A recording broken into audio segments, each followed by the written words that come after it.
Le nombre de décès étant relativement stable depuis 2 semaines, La situation est sous contrôle, sauf dans les CHSLD, mais il faut y aller graduellement. Québec va donc lentement relâcher la pause. Je sais que c'était des semaines épouvantables, c'était l'enfer financièrement. On ne demande pas aux gens qui sont à risque de se déconfiner ou d'aller travailler. Le 4 mai, tous les commerces de détail à l'extérieur du Grand Montréal ayant accès à la rue pourront rouvrir.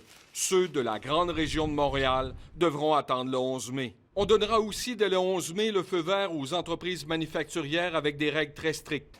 Maximum de 50 employés ou 50 de travailleurs pour ceux qui en ont plus par quart de travail. La reprise complète des activités manufacturières s'effectuera le 25 mai.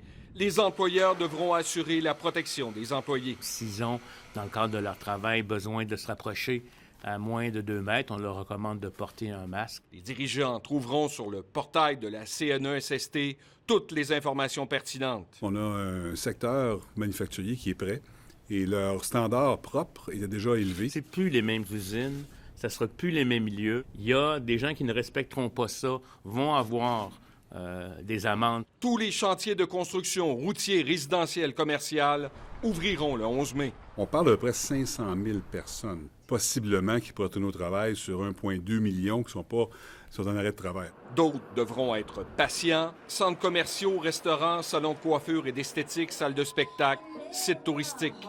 On ne sait pas encore.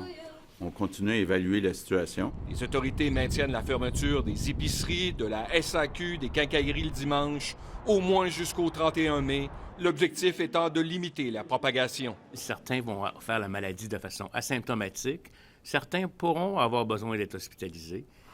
J'espère pas trop de gens qui vont mourir. Le virus, là, il est ici, puis il est ici pour longtemps. Avec la réouverture progressive des écoles primaires, des garderies, des commerces, des chantiers de construction, des entreprises, la santé publique va augmenter de façon significative le nombre de tests qui passera à près de 20 000 par jour, car le directeur de la santé publique prévient... Il n'y a rien qui va m'empêcher de faire une recommandation de reculer à un certain endroit si nécessaire. Alain Laforêt, TVA Nouvelles, Sincèrement, Québec.